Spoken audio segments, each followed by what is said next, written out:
शानदार जिंदाबाद जबरदस्त होंगे। बच्चों ऐसा लगता होगा आपको कि सर हमने को पढ़ा के आपने छोड़ दिया और अब आप नई वाली भर्ती पर अपडेट देते रहते हो, उनकी तैयारी करवाते रहते हो।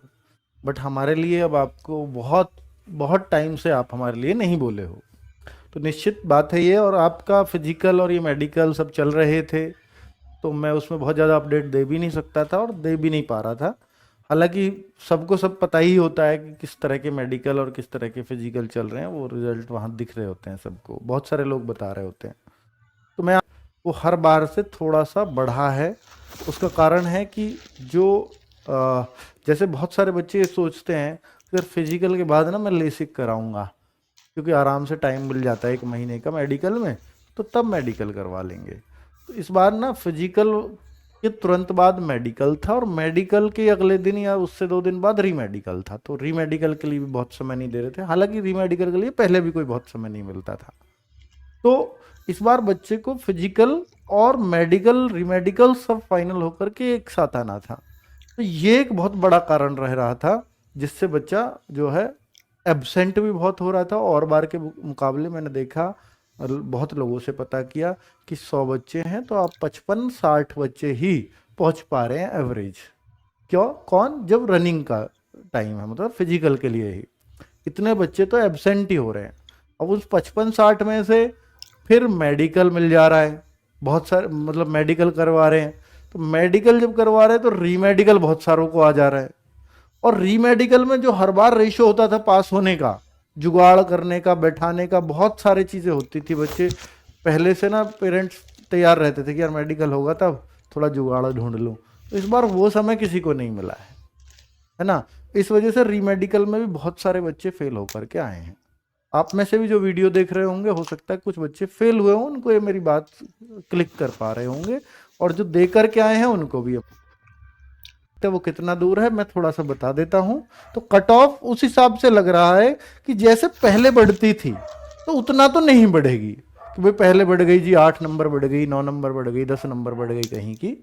तो कहीं कहीं देखो, जैसे मैं कहूँ कि भाई महाराष्ट्र की बॉर्डर एरिया ये वो, तो उनका तो देखो पहले भी 20-25 बढ़ती थी, तो अब थोड़ी सी कम बढ़ जाएगी, 15-20 बढ़ जाएगी। तो जब कट ऑफ ऑलरेडी हाई भी लगती है तब बढ़ने के चांस भी उतने थोड़े कम हो जाते हैं। ये मैंने आपको शुरुआत में भी एक वो बताया था आइडिया। मैंने बताया था भाई ज्यादा से ज्यादा जो फर्क पड़ेगा वो 4-5 नंबर का पड़ सकता है, ऐसा मुझे लग रहा था। तो मैं अभी भी उसी बात को कह रहा हूं, थोड़ा और कम ही पड़ेगा उससे भी। मतलब जब था वो 4-5, अब ये 7-7 कराएंगे ऐसा तो नहीं पता था। और जो रेशियो रह रहा है फेल होने का वो थोड़ा और ज्यादा बड़ा है, तो इससे हो सकता है 4-5 भी ना बढ़े, ये भी चांसेस है। पर देखिए ये सब जो भी चांसेस होते हैं, जो चांस अगर कह रहा हूं तो वो फिर सब 90% में ही है, 10% में कुछ भी हो जाता है। ठीक है। तो कोई भी चीज पॉसिबिलिटी की बताई जाती है, क्योंकि कंफर्म जब तक आंकड़े नहीं है मेरे पास तो मैं कुछ भी नहीं कह सकता, सिर्फ अंदाजा लगा सकता हूं, और वो तुमसे बेहतर लगा सकता हूं क्योंकि मेरे पास ज्यादा लोगों का आंकड़ा है।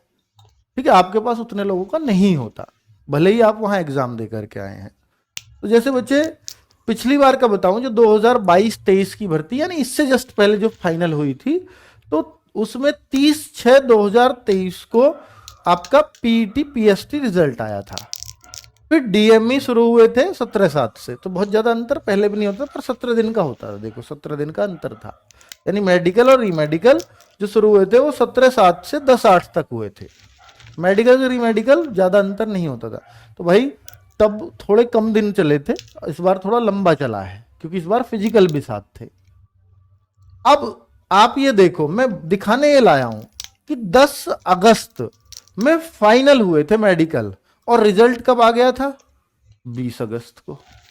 तो कितना कम समय में रिजल्ट आ जाता है जब आपके मेडिकल फाइनल हो गए हों। लेकिन इस बार इससे थोड़ा सा ज्यादा समय लगेगा। उसका कारण है क्योंकि फिजिकल और मेडिकल का डेटा कंपाइलेशन एक साथ होगा। पहले सिर्फ क्या होता था कि फिजिकल की अलग कट ऑफ, मेडिकल की अलग, और फाइनल अलग होती थी। तो वहां थोड़ा सा आसान था करना, अब थोड़ा सा मुश्किल है, थोड़ा टफ है। तो थोड़ा समय 10 दिन से तो ज्यादा लेंगे। और 8 चूंकि जा चुके तो आप ये मत सोचो 18 तारीख को ही रिजल्ट आ जाएगा। मैं अभी वो डेट भी बताऊंगा आपको कि रिजल्ट कब आएगा। आपने शुरू में मैंने एक वीडियो में भी और जिक्र किया, ये दिखा चुका हूं, जिसमें ये बताया था मेडिकल इस आधार पे होंगे 23/9 से 8/11 तक। ये तो ऑफिशियल नोटिस है कि 23/9 से 8/11 तक मेडिकल चलेंगे। ये आपको एक अनऑफिशियल जो इंटरनल लेटर चला था, ये आपको दिखाई नहीं दे रहा होगा, पर 7/12 तक 10 वर्किंग डेज बन रहे होंगे, सैटरडे संडे इसमें हटाए जाते हैं। तो 22/11 से 7/12 तक ये एसएससी फाइनल रिजल्ट डिक्लेयर करेगा। तो यहां लिख रहा है declaration of final result by SSC 22/11 से 7/12 तक जब भी करना चाहे। तो यानी लास्ट डेट है आपके फाइनल रिजल्ट को आने की 7 दिसंबर। तो 7 दिसंबर से पहले पहले आपका फाइनल रिजल्ट आ जाएगा। इस लेटर के अकॉर्डिंग अब तक सब कुछ इसी के अकॉर्डिंग हो रहा है, पर फिर भी देखो सरकारी काम है, हर चीज 99%, 90% ऐसे ही चांस है। तो आप अपनी इस डेट को दिमाग में रखिए, इससे पहले आपको रिजल्ट मिलेगा। एक और प्रूफ दिखा देता हूं, ये सीआईएसएफ का इंटरनल लेटर है, केंद्रीय औद्योगिक सुरक्षा बल, सीआईएसएफ की ये हिंदी की फुल फॉर्म है। तो इसमें इन्होंने ट्रेनिंग कैलेंडर ही जारी करते हैं अपना। तो इसमें ट्रेनिंग कैलेंडर जारी दे रखा है कि कांस्टेबल जीडी जो 2024 वाली वैकेंसी है, उसके इनमें 13,632 सिपाही हैं। उनमें नवंबर दिसंबर में के लिए आप जो है ट्रेनिंग सेंटर टेंटेटिव ट्रेनिंग नवंबर दिसंबर में कराई जाएगी। अब देखिए नवंबर दिसंबर क्यों लिखा है, क्योंकि एसएससी को 22/11 से वो कभी भी रिजल्ट दे सकती है। तो इनका कहना है कि तुरंत बुला लो। तो यानी ये ट्रेनिंग पे तो तुरंत बुलाने को तैयार बैठे हैं आपको। रिजल्ट नवंबर में आया तो नवंबर में आ जाओ, इसलिए नवंबर दिसंबर लिखा है। तो दिसंबर में तो आप 100% ट्रेनिंग पे चले जाओगे। ये सीआईएसएफ के लेटर में निकला हुआ है। सीआईएसएफ फायर का भी है, फायर की वैकेंसी आई थी, वो 1130 थे पद। वो अगस्त सितंबर में उनका जो पीएसटी पीटी मतलब इनकी ट्रेनिंग अगस्त सितंबर 2025 में होगी।